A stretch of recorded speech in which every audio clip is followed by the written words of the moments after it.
Good evening, this is Dr. Kay, and I wanted to talk to you a little bit about the PMP application. It's changed quite a bit since the way it used to be. So this is August of 2020, and let's talk about how it is today, and I'll give you a resource that I think might be helpful. So the first thing that you'll need to do when you go out to the PMI website and put in a PMP application is put in your demographic information. Next, you'll need to enter your academic education. So, assuming that you graduated from St. Mary's University of Minnesota, you actually get 12 months of project management experience. So what you'll be doing is putting in that your highest level of education was a master's degree, put in the years that you attended St. Mary's and in the United States, and then select the name of the institution from a drop-down list, and then for the degree program, select your Master of Science in Project Management. And what this does for you is automatically sets you up so that you have 12 months of education. Let me show you how that looks. When you actually start to enter your experience, you'll see that you've got 12 months of GAC credit, GAC credit, and that's the Global Accreditation unit for PMI. And then as you enter each of your other projects to get up to a total of 36 months, it will add them together, and it'll add in that 12 months from that it's giving you from St. Mary's. The nice part about the new PMP application is that they've done away with the hours. You used to have 4,500 hours, and it was very confusing to people how you would get 4,500 hours spread over a minimum of 3 years. But now it's just 36 months. The part that's not so great is you used to be able to overlap months between projects, and now if you choose one particular project for a particular month, that's the only month that's the only way you can use that month. So if you did two projects and one was January to March, you'd get 3 months of credit, January, February, March.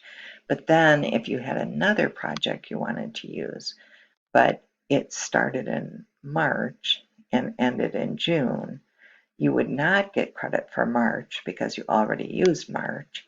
So you would only get credit for April, May, and June. And the application doesn't appear to be looking at to be splitting hairs on months. It's just saying if you did it sometime in February, that's 1 month. So once you've entered your academic education, you need to enter your professional education, and that really refers to any classes that you took that dealt specifically with some aspect of project management. As a St. Mary's graduate, I suggest that you use one of your St. Mary's classes. I would suggest, so for example, here I use PRM 600, Fundamentals of Project Management. You need to include the provider's name, the course name, the start date of the course, the end date of the course, just the month that it started and the month that it ended, and then the contact hours. And for any particular St. Mary's course, whether it was on the ground or online. That is in our program, that's 45-hour contact hours. Once you've completed the two education sections, the only part left is your professional experience. And for each project that you're going to use for part of your 36 months of professional experience in project management, you will need to fill out one of these forms. We'll walk through those forms.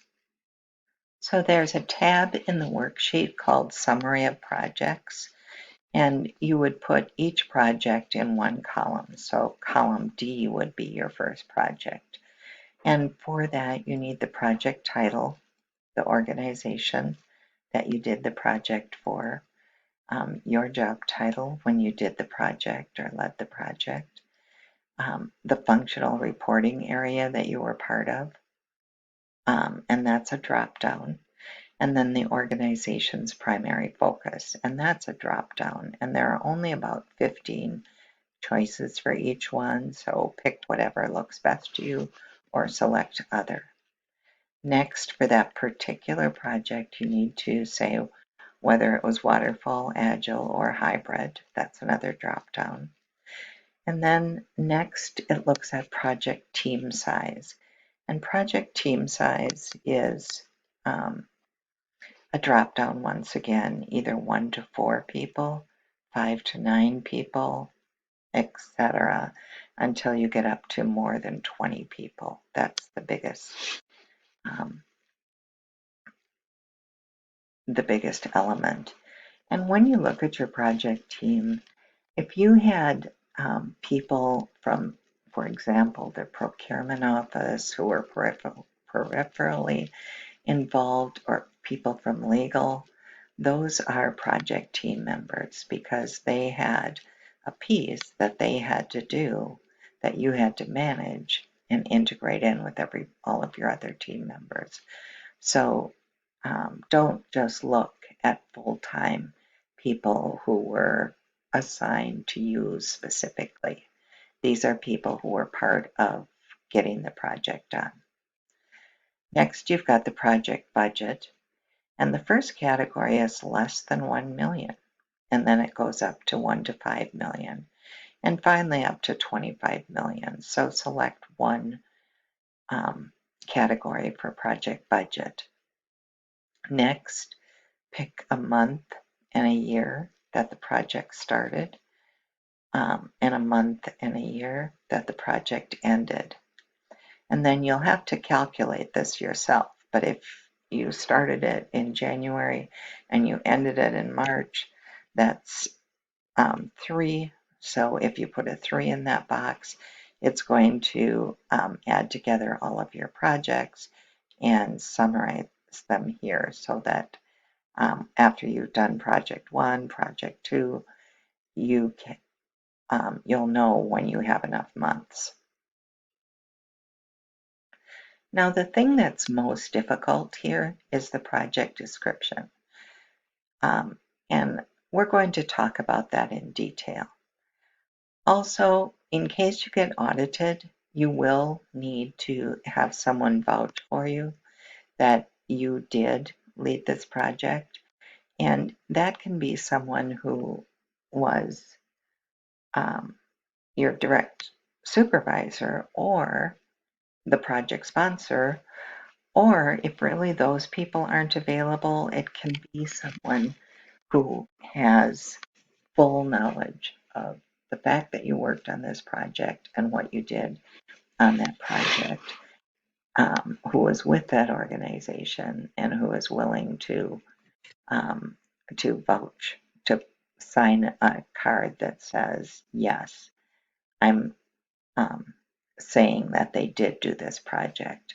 And you'll need an organization address, including name, city, street, zip, etc. So do you have to collect that information right away? No, you do not. You used to on the old application form, but now you don't. but you would need it if you get audited. So once you have a project title here, Project Hamburger, whatever it was, I don't know. Go ahead and click on Project X Worksheet and make a copy of that worksheet.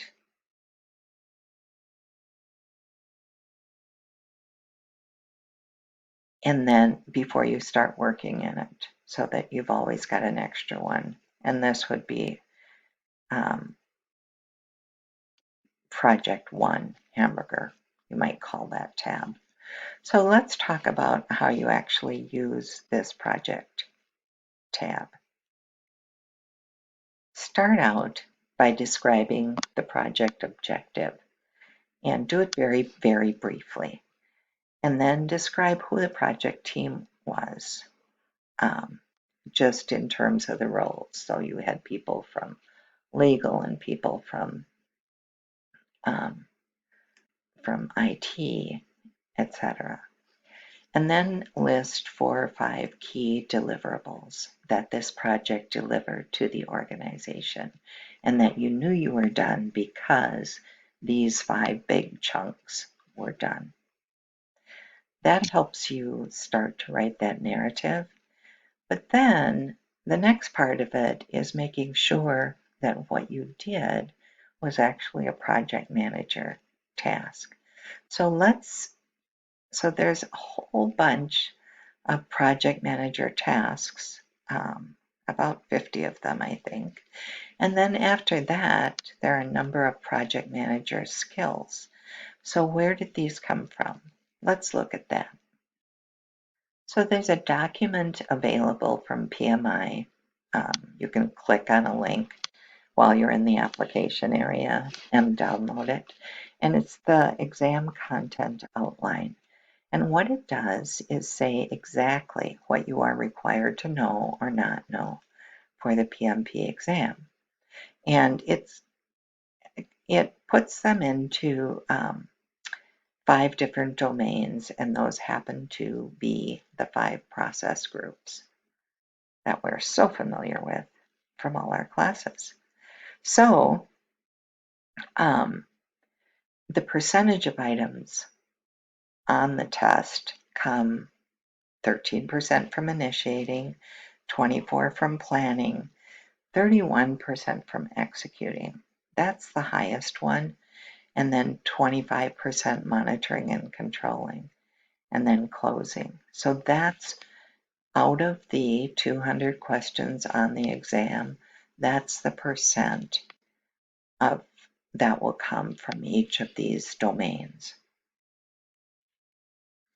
So for each domain, there are a number of tasks. And for example, when you're in the initiating domain, you're talking about performing project assessment. And this is really kind of pre-project, and you're looking at feasibility of new product or services. And so ask yourself, did I do that on this project? Yes or no? If you didn't, you can go down to the next one. So what I did for you is took the information from the domain and moved it over to the spreadsheet. So for initiating, there were 8 tasks, and then there were knowledge and skills that are associated with initiating. And those are also things that you might use toward initiating. So let's go over and look at this spreadsheet. So when I created the spreadsheet, I pulled each one of these tasks. This is initiating task 1 that we just looked at over on the PMP exam content outline. So you would say, did you do that on your project? And in the yellow box, you'd write a little narrative about your role and each task or skill. So for example, if you were involved in the pre-project assessment, you might say you wrote a feasibility or wrote a business case. And that would and you might want to pick up some words from their description. So, to assess the feasibility of the project. So that was the PMI's talk. This is your description of it. You want to be, you don't want to get crazy about this. And the other thing that's important about this is if you write something over there, if you did something, put a 1 in column D. Yes, I performed that. Especially if you were personally, if it was your role, for example, to conduct a benefit analysis, you would put a 1 here, and then you would put a little description over in the yellow. But if you didn't do it, you just leave it as a 0. And then once you get down to all of the, you also might want to take a look down at the initiating skills. So for example, if you used estimation tool and techniques to do that, you might want to say you did a multi-criteria evaluation to compare alternatives.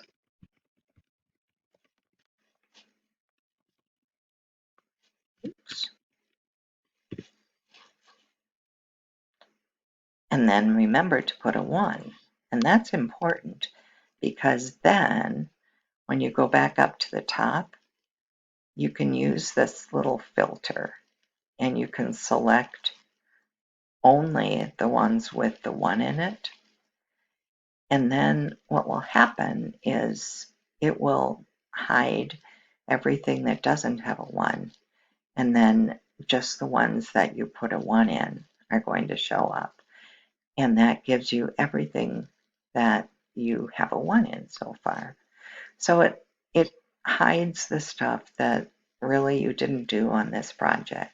And it gives you a very clear look at the things that you did do on this project. So at this point, you're really going to want to figure out what the most important ones of those are, and then write your project description. Now, what you're doing in this project description is this. You are summarizing your experience, and it also needs to include the project objective, the outcome of the project, your role on the project, and your responsibilities and deliverables. So a typical response is between 200 and 500. If you have less than 300, it's going to make you keep writing until you hit 300. So you might as well say 300 to 500. So going back to the project worksheet, you can see that, oops, not that one, this one, that the first thing that I've asked you to do here is describe the project objective, which was to create a new hamburger. And the project team included people from the test kitchen, etc. And you might have a few more. And then 4 or 5 key deliverables were prototypes, taste tests, etc. So you're going to want to be specific about the project when you're talking about these elements. But as you get down here, really it's all project management focused. So when you talk about your role, you don't want your role to be cleaning up the kitchen after everybody did the hamburgers, because that's not a project management role. And the point is that they're looking for what role did you have in terms of project management. So there's plenty of things here that have to do with project management. Just pick the ones that really you did and use that to describe your project. And in the summary of projects here, you'll notice down at the bottom that I included a fake one that I made that told about a data warehouse project that I did that just, it says the purpose was to create the data warehouse, the project phases, and it tells a little about those. And the outcome was that a working data warehouse was turned over to operations. And the reason why that was important to the organization is because it facilitated making decisions on new products, and customer demands. So that's all I said about the project itself. But then I wanted to write about my role. So I went over and I looked at the things that I had on my worksheet. And I said, okay, I wrote the project charter, led sessions to define the work breakdown structure, and worked with team members from these 3 areas to identify and manage risk and quality. Based on team input, I developed a schedule. Requirements were identified, and a traceability matrix was created. During project execution, I kept key stakeholders engaged and informed. I tracked project change requests, which were reviewed and approved by a committee. I monitored procurement, tracked contracts and costs, and at closing, I led a lessons learned session, closed out the budgets, and ensured acceptance by all the functional areas. So this is where you can get in trouble. If you are not using your project management words when you talk about your role, it's not going to get past PMI because they want to know how you function in that role. And they've told you already what they consider parts of that role, of that project manager role. So all you have to do is pick out the ones that apply, write them up in your own words, and then mush them together into a nice paragraph between 300 and 500 words. So as you add each project to the application, PMI will keep track of the months for you. When you get to a total of 36 months, it'll push you over to the section where you decide where you would like to take your test, and it will allow you to submit your application. The moment that you submit it, within seconds usually, it'll come back and it'll say whether or not you've been randomly selected for audit.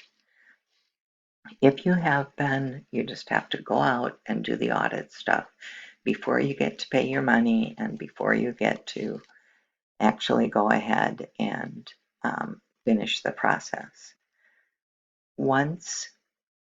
So let's say you were not selected for audit, which most people are not. We don't know how many there are.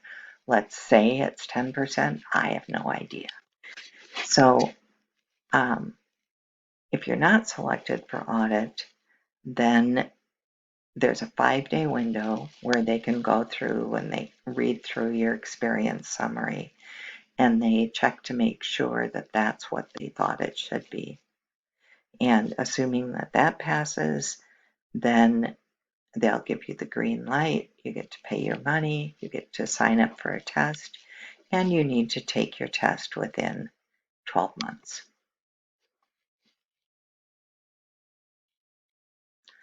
So what can you do to study for the exam? Let me show you a few things. One thing that you can do is pull out some of the templates which you used in your classes. I developed these, and I developed them specifically to help you apply the information from the PMBOK guide to a particular scenario, which you ought to be pretty good at by now because you've certainly had to deal with plenty of these. But really, they're study guides, and it goes back, everything is tagged back to a place in the PMBOK guide. So it wouldn't hurt to look there. The other thing that I think you should do is go out on YouTube and pick up how to study for the PMP exam, because there are so many really good videos out there that are really not telling you, not trying to sell you their particular course. They're talking about how you might study and how you might approach the test. The other thing that I suggest you do is take practice tests. Go ahead and buy a book that has the most frequent, or that has the most recent, that's based on the most recent version of the PMP exam. And this is really important because older books have questions that are totally off the wall, and they aren't, the test question books have gotten a lot better over time, and you want one that's based on the right version of the PMBOK guide. So here's something, it's a graphic organizer, and it's just helpful for you to have a really consistent plan for addressing each question.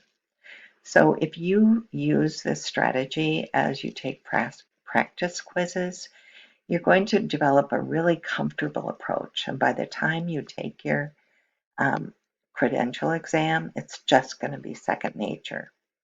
So here's the way that I suggest that you approach each and every question that you work on. Keep a piece of scratch paper by you because you're going to be doing this. You're going to get scratch paper in the exam room, and write down the question number. And then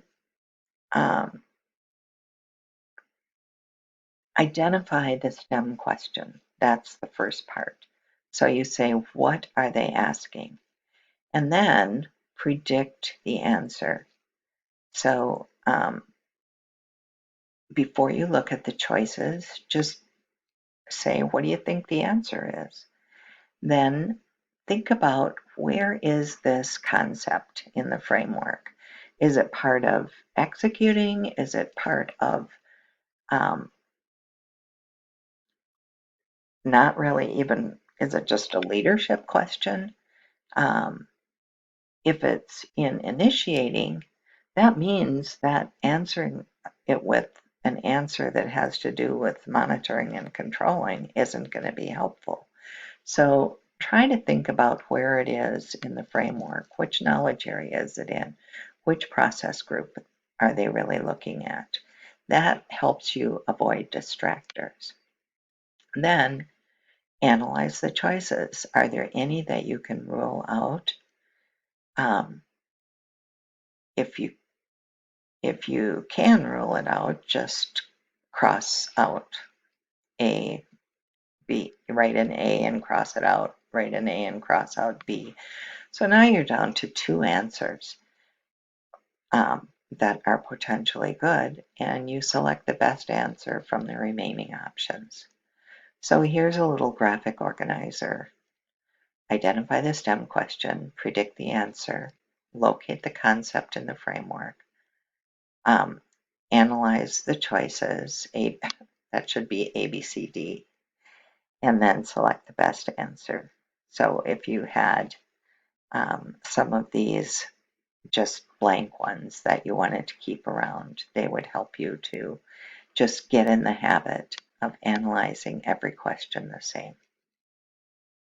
Well, this did turn out to be a much longer video than I thought it would, and it's not very smooth because I did it in one take, as opposed to coming back to it and doing it a second time. But I hope it's helpful to you. I will make sure that this information is in your class,